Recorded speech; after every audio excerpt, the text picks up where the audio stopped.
m'appelle Awa. Je suis originaire du Burkina Faso et plus précisément le Nord-Ouest.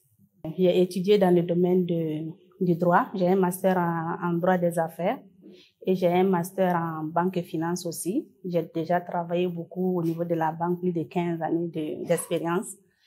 Et puis, bon, voilà, j'ai décidé d'immigrer au Canada. Ça fait un bout de temps. Donc, je faisais des va-et-vient. Je n'étais pas sûre si je devrais rester ou pas. Plusieurs fois, j'ai essayé de rester, mais je suis retournée quand même parce que j'avais mon emploi aussi en Afrique que je n'avais pas abandonné. Et puis, paf, maintenant, en 2011, j'ai décidé de rester tranquille au Canada. Et puis, bon, voilà. Bon, le choix de venir vers ici, bon, peut-être je peux dire à cause du Covid. J'avais une entreprise que j'ai fermée à Ottawa. Et puis aussi, je voulais changer de cadre aussi. Au lieu de rester dans la même province, je voyais que je n'apprenais plus rien. Et puis, lors de mes recherches sur Internet, j'ai vu le Ténon. Mon premier choix, c'était le Nunavut. Je voulais aller au Nunavut et puis j'avais prospecté un peu là-bas. Et puis, un soir, j'ai regardé sur Internet et puis j'ai vu Yellowknife. Et puis bon, j'ai essayé de regarder la définition, qu'est-ce que ça veut dire Yellowknife.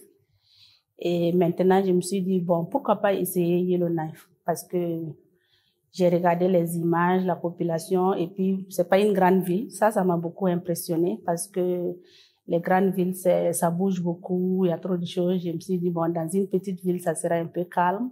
Et puis, ça va être une nouvelle expérience pour moi. Et puis, voilà, j'ai décidé comme ça. Et puis, j'ai commencé à prospecter. Et puis, voilà, un beau jour, j'ai eu une offre d'emploi. Et puis, j'ai dit, bon, je vais tenter l'expérience, ça vaut la peine quand même. Et voilà, je me suis retrouvée à Yellowknife.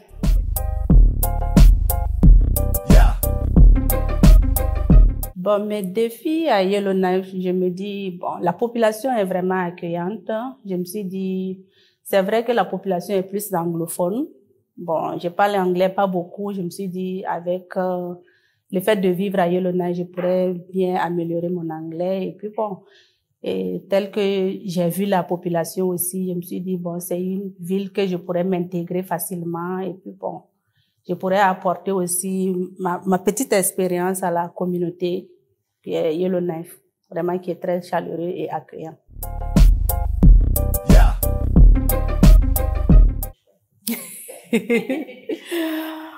Mon coup de cœur, quand j'ai fait le trajet par la route, en tout cas, j'étais impressionnée par les gens que j'ai rencontrés. Et puis, dès qu'on a franchi les territoires du Nord-Ouest, j'ai vu qu'il y avait déjà une grande différence.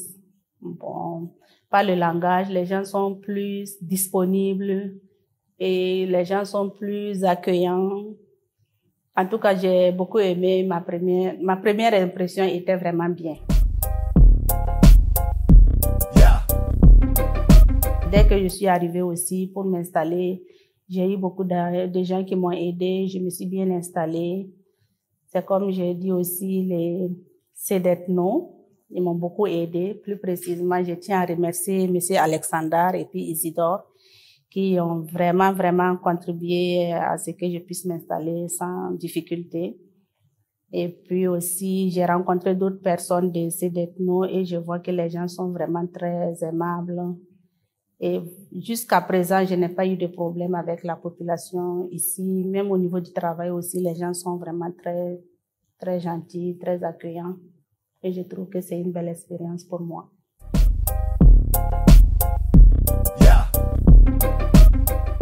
Bon, pour ceux qui souhaitent immigrer ici, je leur dirais que vraiment c'est une bonne place.